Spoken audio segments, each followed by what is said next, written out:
Bonjour, j'espère que tu vas bien. Alors ce matin, j'aimerais partager avec toi une exhortation dont j'ai intitulé « Les 3 points qu'un chrétien devrait pratiquer pour vivre la vie que Dieu a prévue pour lui ». Ces 3 points ne sont pas des lois ou des recommandations, mais ce sont des points que moi j'ai observés et que j'ai trouvé bon de partager avec toi. Oui, les 3 points que je vais énumérer tout à l'heure ne sont pas forcément définitives. Tu peux, il y a plein de trucs, il y a plein de règles, il y a plein de points sur lesquels on peut s'appuyer pour vivre la vie que Dieu a pour nous. Mais dans mon parcours avec le Seigneur, j'ai observé ces 3 points et j'aimerais les partager avec toi. Elles peuvent te permettre à améliorer certains points de ta vie. Alors, ces 3 points sont ceci. Le premier point est l'obéissance. L'obéissance à Dieu. Obéir à Dieu. Souvenez-vous que lorsqu'on a arrêté les apôtres et qu'on les a demandé de ne pas parler au nom de Jésus, ils ont répondu, mais à qui devons-nous obéir? À Dieu ou aux hommes? Ils ont même été fouettés pour avoir obéi à Dieu et désobéi aux hommes. Ça n'a rien changé à la vie. L'obéissance à Dieu est plus important que le sacrifice. La Bible nous le dit. Tu ne peux pas obéir à Dieu et rester indifférent, tant devant les hommes que devant Dieu. Lorsque Dieu sait que cette personne peut m'obéir promptement, mon cher ami, Dieu va s'assurer à ce que tu aies tout ce dont tu as besoin pour accomplir ce qu'il veut. Lorsque Dieu sait que tu peux l'obéir, peu importe les circonstances, peu importe la situation dont tu es en train de traverser, mon cher ami, écoute-moi, Dieu va permettre que les choses se passent bien pour toi. Certainement autour de toi, certains verront ta vie et vont dire, mais pourtant il obéit à Dieu, mais qu'est-ce qui se passe? Pourtant il obéit à Dieu, mais qu'est-ce qui ne va pas? L'obéissance à Dieu est très important. L'obéissance à Dieu a des conséquences. Ah oui, l'obéissance à Dieu a des conséquences. Tu ne peux pas obéir à Dieu sans voir les conséquences de ton obéissance. Conséquence ici n'est pas négative, non. Les conséquences de l'obéissance à Dieu peut être des faveurs auprès des hommes. La faveur même auprès de Dieu. Le ciel qui s'ouvre même dans ta vie. Pendant que l'autre va réfléchir que mais je vais faire comment? Je vais faire comment? Toi, les choses... Certains seront étonnés que mais lui là, nous on a des compétences, nous on a des relations, mais lui comment il fait pour être devant? Les conséquences de l'obéissance à Dieu. Le deuxième point, il est ceci, le service. Le service à Dieu. Alors, tu ne peux pas servir Dieu sans servir les hommes. Tu ne peux pas servir Dieu sans servir les hommes. Servir Dieu, c'est servir les hommes. Oui. Parce que tu ne vois même pas Dieu pour le servir. Mais il faut servir Dieu. Servir Dieu, c'est Dieu dans ton assemblée. C'est Dieu dans ton entourage. C'est Dieu. Et surtout si tu es dans une communauté, mon frère, il y a quelque chose. Il y a quelque chose que tu peux faire. Il y a quelque chose que tu peux faire et tu peux très bien faire. Voilà. Ne pense pas que lorsque tu travailles à l'église ou bien que lorsque tu travailles pour l'église, c'est parce que tu n'as pas quoi faire. Non. Non. Ne pense pas que c'est parce que tu n'as pas de travail pour le moment, c'est parce que tu n'as pas de situation pour le moment, que tu occupes ton temps libre à servir à l'église. Ça veut dire que demain, si tu as la solution, tu ne seras plus disponible. Ça veut dire que demain, si tu as la possibilité d'être absent, tu seras absent. Tu n'es pas en train de servir Dieu. Tu es juste en train de t'occuper, occuper ton temps libre. C'est Dieu. C'est Dieu. Trouve-toi un temps pour servir Dieu à l'église. En tant que chrétien, dans ton entourage. Même dans ton lieu de service, tu peux servir Dieu. Même dans ta maison, tu peux servir Dieu. Qu'est-ce que la Bible nous dit? La Bible nous fait comprendre que toi qui travailles, travaille comme si tu travaillais pour le Seigneur. Parce que c'est Dieu qui va te payer, c'est Dieu qui va te rémunérer. Ne pense pas que le salaire que tu as à la fin du mois est forcément le salaire de ton travail. Non.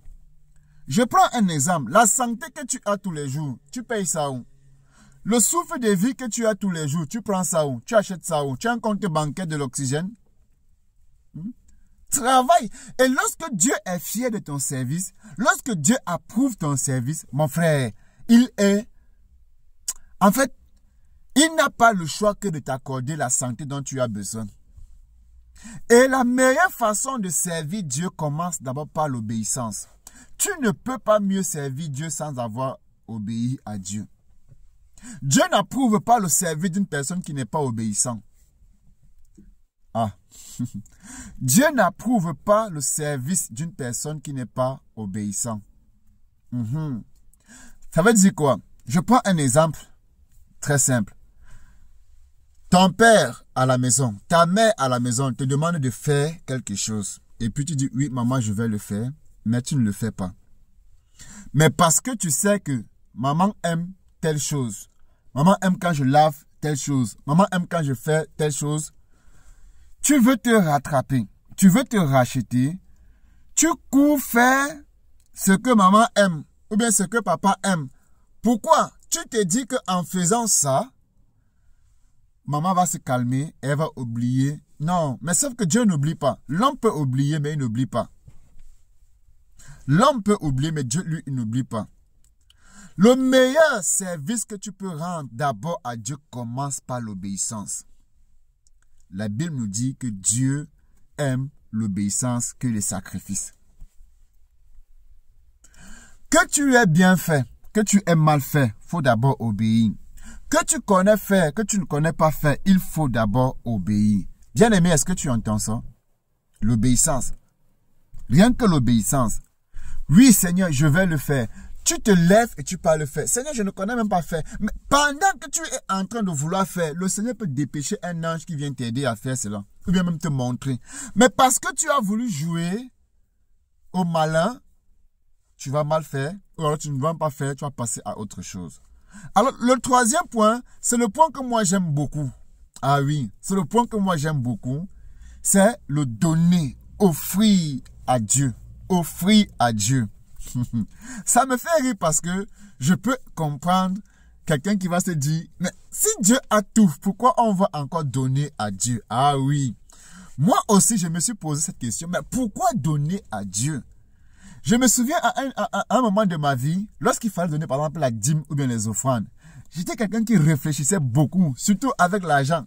Lorsque je vois que j'ai 10 000 par exemple, et j'ai un projet qui est peut-être 11 000, 12 000, je me disais parfois que mais, si je gardais mes 10 000 là, j'aurais parfois peut-être un 5 000 après, je vais compléter, je me fais 1000 francs. Il me manque 1000 francs seulement. Bon, si je retiens encore 1000 francs sur mes 10 000 pour donner la dîme, oh, où est-ce que je vais trouver? Et parfois, je disais que changer 10 000, une fois que j'ai changé 10 000, l'argent ne reste plus. Mes frères, l'obéissance, tu vois, l'obéissance revient encore. C'est-à-dire, l'obéissance, pour moi, je dis bien pour moi, l'obéissance, c'est la base d'un service de qualité qu'on veut rendre à Dieu. Pour moi, l'obéissance, tout ce que tu veux faire pour Dieu, s'il n'y a pas l'obéissance comme fondement, comme fondation, je ne sais pas, mais pour moi, je pense que si l'obéissance n'est pas la fondation du service ou bien des actions que tu poses pour Dieu, frère, tu cours dans le sac. Et offrir à Dieu, pour moi, je fais que dire pour moi, sont les 3 points essentiels pour un vrai enfant de Dieu qui veut vivre une certaine vie avec Dieu, une certaine expérience avec Dieu. L'obéissance pour moi est la clé. L'obéissance, le service est offrir l'offrande que tu donnes à Dieu. Servir est une offrande. Obéir, c'est une offrande. Peut-être que tu ne comprenais pas ça. Oui, vous savez, certains m'ont dit, mes messages sont trop simples. Et pour moi, j'aime la simplicité. J'aime toujours dire, être simple comme une colombe, c'est ce à quoi moi j'aspire. Oui, la simplicité pour moi, aujourd'hui, la simplicité pour moi est une puissance. Pourquoi? Parce que Dieu, lui, il est simple, mais très dangereux. Dieu, il est simple, il est très simple, Dieu. Mais le problème, c'est que lorsque tu veux te compliquer, tu auras l'impression que Dieu est compliqué. Donc, j'étais en train de dire, le troisième point, c'est offrir. Donne. Donne. La Bible dit que quand tu as résolu de donner, ne murmure pas. Quand tu as décidé d'offrir, ne commence pas à dire que oh, je donne ça part où. On ne cherche pas à savoir où ça part. Ne cherche pas à comprendre ce qu'on va faire avec ton argent. Ne cherche pas à comprendre ce qu'on va faire avec la voiture. Je vois parfois certaines personnes réclamer les choses qu'ils ont données. Mais mon frère, comment tu peux détruire ta vie et détruire même la vie de tes enfants? Lorsque tu as donné, mon frère, ferme les yeux, enlève ta tête. Lorsque tu as donné à Dieu, à moins que tu n'as pas donné à Dieu, mais si tu as donné pour Dieu, pour l'œuvre de Dieu, à l'homme de Dieu, enlève ta tête, enlève tes pieds, tu pars. S'il va devenir méchant demain, s'il devient bandit demain, s'il devient quoi que ce soit demain, ne regarde pas ça. C'est une sémence. Et j'aime toujours dire, tout ce qu'on sème, on récolte dans la vie. Et encore quoi, si tu sèmes à Dieu, mon frère, Dieu n'est pas redevable. Dieu est réglo. Dieu est réglo. Tu ne peux pas donner à Dieu et Dieu reste indifférent. Il fera l'effort de te donner au centuple ce que tu lui as donné. Mais est-ce que tu obéissais quand tu faisais cela? Ou alors tu te dis, c'est une monnaie d'échange. Je sais que si je donne beaucoup à Dieu, j'aurai en retour beaucoup. Non, c'est pas comment ça marche. Moi, j'ai fonctionné comme ça. Ok, on parlait de donner. Il faut s'aimer, il faut donner. Ah, je m'arrangeais à donner. Je m'arrangeais à donner parce que je savais que un jour, ça va revenir beaucoup. Mais mon frère, j'ai donné. Mais je n'ai rien eu en retour. Oui, j'ai compris que... moi-même, je suis parti prier. J'ai eu la conviction que je ne donnais pas en fait, je ne donnais pas pour Dieu, mais je donnais pour mes intérêts. Je ne donnais pas à Dieu. En fait, c'était un peu comme une épargne que je faisais. C'est un peu comme tu fais une épargne dans une mauvaise banque et puis après la banque fait faillite et elle est même incapable de te restituer ce que tu as déposé là-bas. C'est comme ça que c'est passé.